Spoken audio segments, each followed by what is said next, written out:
Miss? Sokfan is my name. Pleased to meet you all. Welcome to Deloitte. Nice to meet you. I understand it's your very first visit to Deloitte, so we're pleased to have you.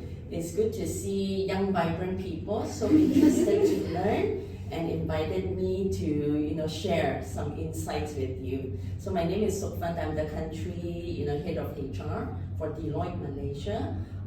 I early on had given you a bit of brief and so on about the firm, which is growing in numbers, growing in business. As a business, we believe that we're on the right track and we're doing very well. Okay, I've been in the HR field for much longer than any one of you have been on earth.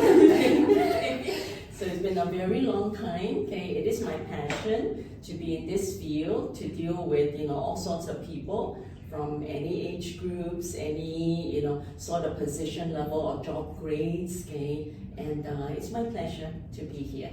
Okay. Thank you so much. Alright, so now we're gonna go ahead and ask you the first question. So, how do you think Deloitte Malaysia defines talent management, and what do you think are the key priorities right now? Okay, so to Deloitte Malaysia as well as to Deloitte globally, talent is our most important asset. Everything that we do evolves around our people. It's our people who give the services, okay, and the support and so on to our clients. Without our people, we will not be able to serve our clients. Although we have state-of-the-art, customized, our own Deloitte curated sort of tools to help our people do the work. Okay, we have a lot of advanced AI, sort of technologies that we use in our audit and also in our other services and all. However, it's the people who use it. It's the people who lead the technology. The technology cannot just do things for us. So if you ask me, HR is the most important. Talent is, our most important resource, our asset. Yes. Alright. Pavitra, you wanna go ahead? Yeah, so what are the major challenges Deloitte is currently facing in talent management? Okay, I think in today's day and age and in under the current talent market conditions, okay, if you do your readings or if you keep up with current trends and so on, you will often hear there's a lack or shortage of talents here and there. Okay, but then again you will see there's also unemployment in the country. Okay, so I think as the country is moving towards being more and more developed, okay, and Malaysia attracting a lot of talents and producing a lot of graduates as you all. Okay, there's so many university students, okay, in Malaysia, whether pursuing a diploma degree or even postgraduate degree. And amongst your group here, you can see half of you are Malaysians, half of you are from another country. Okay, so we are indeed a hub. We attract a lot of young people wanting to study here, or even professionals coming here to work. And why do we have so many overseas or foreign professionals come to the country to work? It's to fill a lot of pockets of vacancies in certain jobs where there's a demand for such talent or such niche, okay, of expertise or knowledge. Okay? So in our field, the services that Deloitte provides, such as in audit, assurance, tax, legal, strategy, risk, transactions, technology and transformation, all these require top talents. Okay, it's not a job where we can easily find maybe certain very interested but may not have certain skill set that we would need to fill those roles. Okay, so one of the challenges that we constantly feel, whether in an industry like ours or even in other industries in Malaysia, would be to fill hard to fill positions. And these are all quite technical positions that require certain expert skill set. Okay, and when did these challenges begin and how has it evolved over time? Okay, I think for our line of work, these are not new challenges. Okay, things have evolved over time. Okay, we work very closely, for instance, with the MIA, okay, Malaysian Institute of Accountants.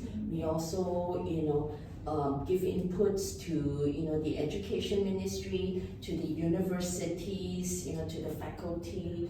We sit on advisory boards, okay, for several, associations and so on. Why? Because our input, will help and will support, okay, some of the initiatives that the country will need to look into. Okay, over the years, we will find more and more universities offer business-related programs. Yeah. More and more universities also modify or upgrade their curriculum, okay, to be more in line with the current business needs. Okay, more and more universities offer programs such as what you all are pursuing, degree in business analytics. Yeah. When I was a degree student, before you were born, there was no such degree program. It was fewer, because at those times it wasn't a technology sort of era. Okay? Technology came about a little bit later. Okay, Even our degree is pretty recent. Pretty new, right? It's mostly like after COVID happened, there was a lot of demand for business analytics, so they've introduced it. Okay, all right, so good. Okay, so you all will be the leaders of the future, okay, in whichever field, business or academics or whatever that you go into. Okay,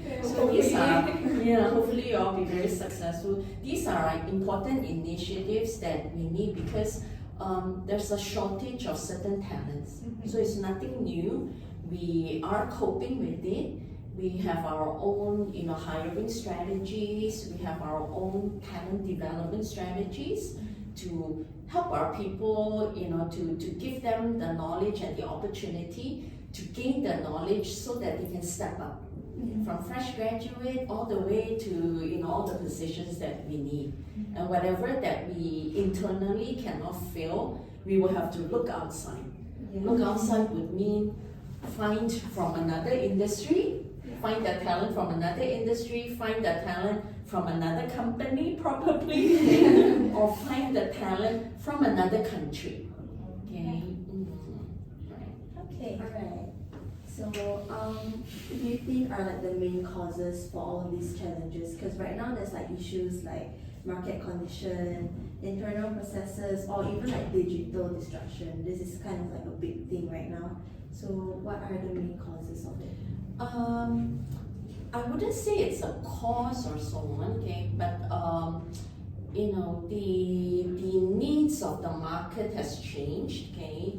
The needs of the clients have changed. The interests and preferences of talents have changed over time, okay.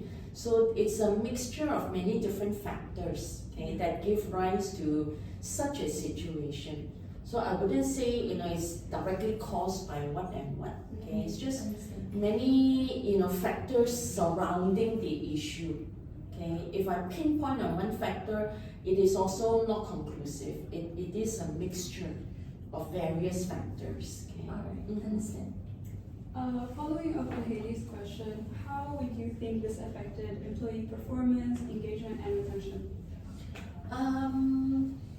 How has this issue of talent shortage affected our current employees and so on? Okay, I think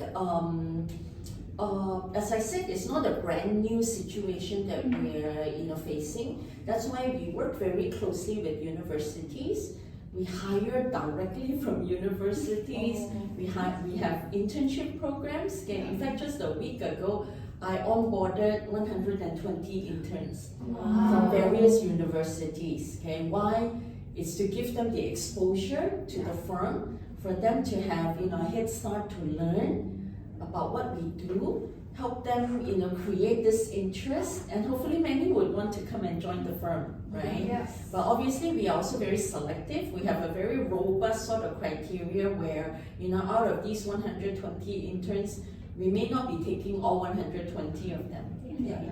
So in our selection process, we will also look at pace of learning, contribution, interest level, interpersonal skills, a lot of things, okay, that we will look at, and from this number, maybe take X percentage, okay. So besides this, we also frequent a lot of universities. For instance, I think it was a few days ago, 2 or 3 days ago, I met with the dean from University Petronas, okay, Technology Petronas, okay, and last week also I met with some other universities, their dean, faculty, and so on. The reason being, you know, I need to secure talent, okay, I need to build the interest before you all become too old or too set in your mind. Right? So for instance, also like students like yourself coming to visit, when time permits, okay, I would like to support your learning, okay. It's also important because, you know, we do need talents, okay, the right talent. Does not mean every student is suitable for a field, and every student may also have a different interest, okay. There are so many opportunities available to our young people, okay. So obviously, besides, you know, dealing with young people at university or dealing with the university faculty and so on, we also deal with our professional bodies. Meaning young professionals, you know, young working professionals, they also registered members of certain professional bodies, okay? So we work very closely with the professional bodies. We offer programs to our people so that they can, you know, secure their professional qualification, for instance, to be a licensed accountant, okay? To be a registered, you know, member of, for instance, the ACCA, ICW, and so on and so forth, okay? So my firm and I also, Deloitte and I, we do a lot of, how do I put it? We are always on the hunt. We are always talent scouting. Okay, so for instance, next week, I cannot remember which day, we will be giving awards, okay, at the ICAW event, where quite a number of the prize winners are our employees. Wow. So there are lots of, you know, things that we do. It cannot just be one thing. We're doing multiple things all at the same time, so we have a very busy schedule because the solution to this issue involves many different areas. It's really amazing how Deloitte has so many sectors under them, so many different services, all in one. Okay, thank you. So since you have done all these programs or you have all these things that like sourcing outside to get your talent, so have these strategies worked particularly well for you? Are you getting more employees so far? Yeah, I think we are getting many employees, okay. We receive applications every day, okay. Sometimes to the extent that, you know, we are not able to go through each and every CV. That's why we have to rely on AI to help us, you know, screen and so on, okay. But obviously the recruitment team will do the final screening, okay. And thereon, you know, it's a very personable application sort of process where we will contact the candidates and so on and so forth, okay. But in terms of, you know, how well these strategies have worked, I think these strategies have definitely helped the firm, been effective in helping to produce certain results that we want to see, but we cannot stop there, okay. We need to continue to strive and find new ways to engage with, you know, prospective talents out there. Okay? To find fresh graduates is, you know, it's not as difficult as finding experienced people. Yeah.